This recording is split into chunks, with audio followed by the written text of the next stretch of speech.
உத்தரப்பிரதேசத்தில் இதுக்கு முன்னாடி வேற கட்சிகள்லாம் ஆட்சி பண்ணாங்க. நம்ம யோகி ஆதித்யநாத் வந்த பிறகு ஆனால் முன்னேறிக்கிட்டு இருக்கு அப்படின்லாம் கூட சில உருட்டுகள் உருட்டுவாங்க. ஆனால் அதுவும் உண்மை இல்லை அப்படிங்கிறதும் தரவுகளில் தெரியுது. பட்டியலின மக்கள் அவங்களுக்காக ஒதுக்கப்பட்டு செலவிடப்பட்டதாக காமிக்கப்பட்ட 6000 கோடி ரூபாய்க்கு ஒரு பில்லு கூட இல்லை. தேசிய தணிக்கைத்துறை ஆய்வு பண்ணதில் தெரிஞ்சிருக்கு.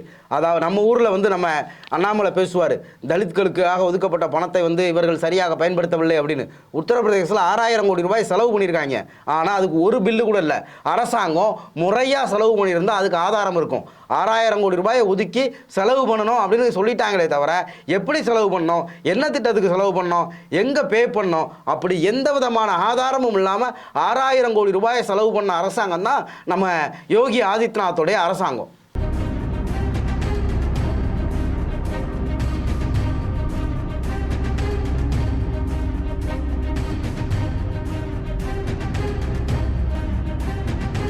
நம்ம ஊரில் பிஜேபிக்காரங்க ஆர்எஸ்எஸ்காரங்கெல்லாம் காலங்காலமாக குஜராத் மாடல்னு ஒரு உருட்டிக்கிட்டு இருந்தாங்க. இப்போ அந்த குஜராத் மாடல் உருட்டு ஃபெயிலியர் ஆயிடுச்சு அப்படிங்கிறதுனால உத்தரப்பிரதேச மாடல் அப்படின்னு ஒரு உருட்ட ஆரம்பிச்சிருக்காங்க. அஸ்வத்தாமன் ஒரு பிஜேபிக்காரரு உத்தரப்பிரதேசத்தை பற்றி மட்டும் பேசாதீங்க, அங்கே எப்படி இருக்குது தெரியுமா அப்படின்லாம் டிவிகளில் உட்காந்து ரொம்ப உணர்ச்சி பூர்வமாக பேசிக்கிட்டு இருக்காரு.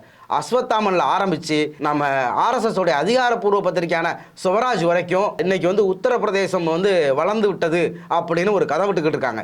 இந்த ஒட்டு மொத்தமாக இவங்க கட்டின இந்த ஊடக பிம்பங்கள் எல்லாத்தையும் தமிழ்நாட்டிலேருந்து போன ஒரு யூடியூப் சேனல் மொத்தமாக உடைச்சி போட்டாங்க. உத்தரப்பிரதேசத்தில் ஒரு பள்ளிக்கூடத்துக்கு போய் அந்த பள்ளிக்கூடம் இப்படி தான் இருக்குது, இங்கே ஒரே ஒரு டீச்சர் தான் இருக்காங்க, 1ஆம் கிளாஸ்லேருந்து 5ஆம் கிளாஸ் வரைக்கும் இருக்கிற மொத்த ஸ்டூடெண்ட்ஸே இவ்வளவு தான், கல்விக்கு எந்த விதமான முக்கியத்துவம் கொடுத்து இந்த அரசாங்கம் ஒன்றும் பண்ணலை அப்படின்னு தூள் படத்தை பறவை முனியம்மா விவேக் ஒட்டி வச்சிருக்கிறதெல்லாம் மொத்தமாக எத்தி விடுற மாதிரி இதைத்தான் இவ்வளவு நாள் உருட்டிக்கிட்டு இருந்தியாடா அப்படிங்கிற மாதிரி உடைச்சு விட்டார். இன்னும் சில தரவுகளோடையும் உத்தரப்பிரதேசம் தமிழ்நாட்டை மிஞ்சி விட்டதாவே இவங்க விட்டுக்கிட்டு இருக்க கதை உண்மையா பொய்யா அப்படின்னு நாம இன்னைக்கு பார்ப்போம். நம்ம ஊர்ல பாஜக காரங்க அண்ணாமலை, அஸ்வத்தாமன் இவங்கெல்லாம் உருட்டுறாங்க பார்த்தீங்களா. இந்த உத்தரப்பிரதேச உருட்டு தமிழ்நாட்டை விட உத்தரப்பிரதேசம் மிஞ்சி விட்டு இடையில ஒரு ஃபேக் இன்ஸ்டிடியூஷனை வச்சு ஒரு சர்வே கொடுத்து எல்லா பேப்பர்லையும் நியூஸ் ஆக்கிலாம் உருட்டுனாங்க பார்த்தீங்களா. அது எவ்வளவு ஃபெயிலியர் அப்படின்னா, ஒன்றிய நிதியமைச்சர் கொடுத்த பட்ஜெட்டில் கொடுத்த தரவுகள்லேயே அது ஃபெயிலியர். 2022-23 நிதியாண்டில் உத்தரப்பிரதேசத்தோட மொத்த ஜிடிபி 22.57 லட்சம் கோடி. அதே நிதியாண்டில் தமிழ்நாட்டுடைய ஜிடிபி 23.64 லட்சம் கோடி. 2023-24 நிதியாண்டில் உத்தரப்பிரதேசத்தோடைய ஜிடிபி 24.39 லட்சம் கோடியாகவும் தமிழ்நாடு 28.3 லட்சம் கோடியாகவும் இருக்கும் அப்படின்லாம் 2023-24 பட்ஜெட்டில் நம்ம நிர்மலா சீதாராமன் சொல்லியிருக்காங்க. ஆக ஒட்டுமொத்த உள்நாட்டு உற்பத்தியில் தமிழ்நாட்டை உத்தரப்பிரதேசம் மிஞ்சவும் முடியாது. ஏன்னா போன நிதியாண்டிலிருந்து இந்த நிதியாண்டில் வளர்ச்சி விகிதம்னு பார்த்தா உத்தரப்பிரதேசத்தோடைய ஜிடிபி 1 லட்சம் கோடி அளவுலையும் தமிழ்நாட்டுடைய ஜிடிபி கிட்டத்தட்ட 5 லட்சம் கோடிக்கு மேலேயும் கூடிக்கிட்டு இருக்கு. ஆனால் நம்ம அண்ணாமலை கதவிடுவார், ராமர் கோயில் கட்டினதுனால 4 லட்சம் கோடி உத்தரப்பிரதேசத்துக்கு வந்துருச்சு, அந்த ஊர் வளர்ந்துருச்சு அப்படின்னு. அது எப்படி வந்துச்சுன்னு அவங்க கிட்ட சர்வேல கேட்டால் எதுவுமே இருக்காது. இப்போ இந்த பாஜக கூட்டணி ஆட்சிக்கு வந்தாங்களோ 2014க்கு பிறகு உத்தரப்பிரதேசத்தோடைய குறைஞ்சி அவங்க தமிழ்நாட்டுக்கு பின்னாடி போயிருக்காங்க. இது எல்லாமே கூட டேட்டாவா இருக்கு. இந்த 2022-23 இந்த நிதியாண்டில் எடுத்த டேட்டா படி தமிழ்நாட்டுடைய ஒட்டுமொத்த வளர்ச்சியில் 95.48% தான் உத்தரப்பிரதேசம் எட்டியிருக்கு. கடந்த 20 வருஷமாகவே உத்தரப்பிரதேசம் தமிழ்நாட்டை எங்கேயுமே பெரிய அளவில் முந்தலை.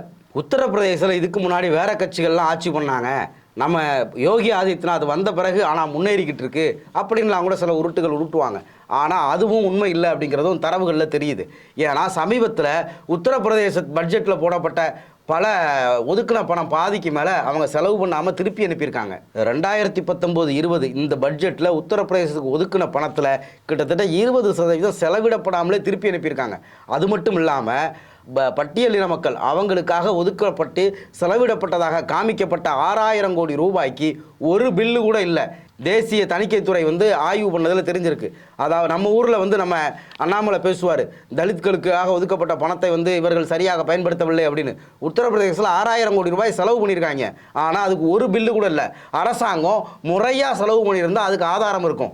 6000 கோடி ரூபாயை ஒதுக்கி செலவு பண்ணணும் அப்படின்னு சொல்லிட்டாங்களே தவிர எப்படி செலவு பண்ணோம், என்ன திட்டத்துக்கு செலவு பண்ணோம், எங்கே பே பண்ணோம், அப்படி எந்த விதமான ஆதாரமும் இல்லாமல் 6000 கோடி ரூபாயை செலவு பண்ண அரசாங்கம் தான் நம்ம யோகி ஆதித்யநாத்தோடைய அரசாங்கம். கடந்த 10 ஆண்டுகளில் எடுக்கப்பட்ட சர்வேல கிட்டத்தட்ட இந்தியா முழுக்க 24.8 கோடி இந்தியர்கள் வறுமை கோட்டுக்கு கீழே இருக்காங்க.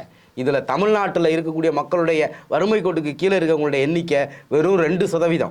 இவங்க ஏற்கனவே உருட்டின குஜராத் மாடலில் வறுமை கோட்டுக்கு கீழே இருக்கிறவங்களுடைய எண்ணிக்கை 12%. இப்போ புதுசாக ஒரு உருட்ட ஆரம்பிச்சிருக்காங்க பார்த்தீங்களா, உத்தரப்பிரதேச மாடல். அங்கே வறுமை கோட்டுக்கு கீழே இருக்கிறவங்களுடைய எண்ணிக்கை 23%. 2% வறுமை கோட்டுக்கு கீழே இருக்கிற தமிழ்நாடு, 23% மக்கள் வறுமை கோட்டுக்கு கீழே இருக்கிற உத்தரப்பிரதேசத்தை விட கீழே போயிருச்சு. தமிழ்நாடை முந்தி உத்தரப்பிரதேசம் வளர்ந்துருச்சு அப்படின்னு இவங்க நம்ம காதில் பூசுத்த பார்க்குறாங்கன்னா, அப்போ இவங்க நம்மளை எவ்வளவு ஏமாளியாக நினச்சி இந்த பாஜக காரங்க அரசியல் பண்ணுவாங்க. ஆனால் ஒரே ஒரு விஷயத்தில் மட்டும் தமிழ்நாடை மட்டும் இல்லை, 5 தென் மாநிலங்களையும் உத்தரப்பிரதேசம் மிஞ்சிருக்கு. எங்கே அப்படின்னா, ஒன்றிய அரசாங்கத்திட்டிருந்து பணம் பெறுறதில்ல. கிட்டத்தட்ட தமிழ்நாடு உள்ளிட்ட 5 தென் மாநிலங்களுக்கு ஒதுக்கின பணம் 1,92,722 கோடி ரூபாய். இதை தமிழ்நாட்டுடைய நிதியமைச்சர்லேருந்து முதலமைச்சர்லேருந்து எல்லாருமே பேசுனாங்க. உத்தரப்பிரதேசத்துக்கு கொடுத்துருக்க பணம் 2,18,816 கோடி ரூபாய். 5 தென் மாநிலங்களுக்கு கொடுத்ததை விட அதிகமாக பணம் பெற்றிருக்கிறதுல மட்டும்தான் உத்தரப்பிரதேசம் தமிழ்நாட்டை மிஞ்சிருக்கு. ஒட்டுமொத்த உள்நாட்டு உற்பத்தியில் உத்தரப்பிரதேசம் தமிழ்நாட்டை விட கீழே இருக்குது. தனிநபர் வருமானத்தில் உத்தரப்பிரதேசம் தமிழ்நாட்டோட கீழே இருக்குது. கல்வியில் உத்தரப்பிரதேசம் தமிழ்நாட்டோட கீழே இருக்குது. இப்படி வரிசையாக சுகாதாரத்தில் உத்தரப்பிரதேசம் தமிழ்நாட்டோட கீழே இருக்குது. இப்படி எல்லாத்துலேயுமே டேட்டா விதமாக உத்தரப்பிரதேசம் தமிழ்நாட்டை விட கீழே இருந்தாலும் நம்மக்கிட்ட உத்தரப்பிரதேசத்தை யோகி மாற்றி விட்டார் அப்படின்னு ஒரு கதை விடுற வேலையை தொடர்ந்து பண்ணிக்கிட்டு இருக்காங்க. இந்த 2023 ஒரு CAG அறிக்கை வந்துச்சு. அவங்க இந்த யோகி ஆதித்யநாத் வந்த பிறகு எப்படி இந்த உத்தரப்பிரதேசம் சீரழிஞ்சுது அப்படிங்கிறது அதில் கூடுதலாகவும் சொல்லப்பட்டிருக்கு. இந்த 2019-20 அதாவது நம்ம யோகி ஆதித்யநாத் ஆட்சி காலத்தில் தேசிய அளவில் பட்டியலிடப்பட்ட 100 பல்கலைக்கழகங்கள் கல்லூரிகள் அந்த லிஸ்ட்டில் அந்த மாநிலத்திலேருந்து எந்த பல்கலைக்கழகமும் கல்லூரியும் இடம்பெறலை. ஆனால் தமிழ்நாட்டில் அப்படி எதுவுமே இல்லைன்னு நிர்மலா சீதாராமன் சொல்லி அதுக்கு பதிலடியும் கூட நம்ம அமைச்சர்கள் கொடுத்ததெல்லாம் நம்ம பார்த்துருக்கோம். ஆனால் உத்தரப்பிரதேசத்தில் அப்படி எதுவுமே இல்லைங்கிறது தான் உண்மை. அந்த CAG அறிக்கையில் இருந்த இன்னொரு முக்கியமான டேட்டா என்னன்னா, 5 டிஸ்ட்ரிக்ட்ல ஆண்களுக்கான கல்லூரியே கிடையாது, கோ எஜுகேஷன் கல்லூரியும் கிடையாது. கிட்டத்தட்ட 20 டிஸ்ட்ரிக்ட்ல பெண்களுக்குன்னு தனியாக ஒரு கல்லூரி கூட கிடையாது. தமிழ்நாட்டில் அப்படி ஒரு டிஸ்ட்ரிக்டை கூட காட்ட முடியாது. பெண்களுக்கான கல்விக்காகவே தனியாக பெண்கள் கல்லூரிகளை தமிழ்நாட்டில் நடத்திக்கிட்டு இருக்கோம். பெண்களுக்காக தனி பல்கலைக்கழகமே தமிழ்நாட்டில் இருக்குது. ஆனால் 20 டிஸ்ட்ரிக்டில் பெண்களுக்குன்னு ஒரு கல்லூரி இல்லாத உத்தரப்பிரதேசத்தை 5 டிஸ்ட்ரிக்டில் கோ எஜுகேஷன் காலேஜோ இல்லை ஆண்களுக்கான காலேஜோ இல்லாத உத்தரப்பிரதேசத்தை நம்ம தலையில் ஒரு மிகப்பெரிய மாடலாக காட்ட பார்க்குறாங்க. அதே மாதிரி யோகி வர்றதுக்கு முன்னாடி 94.88 லட்சமாக இருந்த அங்கே இருக்கக்கூடிய கல்லூரிகளுக்கான மாணவர் சேர்க்கை யோகி ஆதித்யநாத் ஆட்சி வந்த பிறகு 90.61 லட்சமாக குறைஞ்சிருக்கு. கிட்டத்தட்ட 4 லட்சம் பேர் யோகி ஆதித்யநாத் ஆட்சியில் கல்லூரிக்கு போகிறத நிப்பாட்டியிருக்காங்க. இந்த ரேஷியோவும் குறைஞ்சிருக்கு. அதே போல் 2016-17க்கும் 2019-20க்கும் இடைப்பட்ட காலகட்டத்தில் கல்லூரியில் மாணவர்கள் சேர்க்கையை எடுத்து பார்த்தா அதுவும் குறைஞ்சிருக்கு. மாணவர்களுக்கும் ஆசிரியர்களுக்குமான விகிதம் அப்படின்னு பார்த்தா மாணவர்கள் எண்ணிக்கை அதிகமாகவும் ஆசிரியர்கள் எண்ணிக்கை குறைஞ்சிருக்கு. இப்படித்தான் உத்தரப்பிரதேசம் இருக்குது. ஏற்கனவே இருந்த சமாஜ்வாடி பார்ட்டி ஆட்சியில் இருந்த கல்லூரிக்கு செல்லக்கூடிய மாணவர்களுடைய எண்ணிக்கை கூட யோகி ஆதித்யநாத் ஆட்சி வந்த பிறகு குறைஞ்சிருக்கு. ஒட்டுமொத்தமாக நாம் எடுத்து பார்த்தா இவங்களுடைய பாஜக மத்தியிலையும் உத்தரப்பிரதேசிக்கு ஆட்சிக்கு வந்த பிறகு மொத்தமாக வீழ்ச்சி அடைந்திருக்கு. எல்லா வகையிலையும் உத்தரப்பிரதேசம் தமிழ்நாட்டுக்கு பல மடங்கு பின்தங்கி இருக்கு. உத்தரப்பிரதேசம் தமிழ்நாடு அளவுக்கு இந்த வளர்ச்சி அடையணும்னா அதுக்கு 64 வருஷம் ஆகும்னு ஆய்வாளர்கள்லாம் சொல்கிறாங்க. ஆனால் அவ்வளவு மோசமாக பின்தங்கி இருக்கிற உத்தரப்பிரதேசத்தை நம்மக்கிட்ட உத்தரப்பிரதேசத்தை பற்றி பேசாதீங்க, அது எப்படி இருக்குது தெரியுமா அப்படின்னு கதை விட ஆரம்பிச்சிருக்காங்க.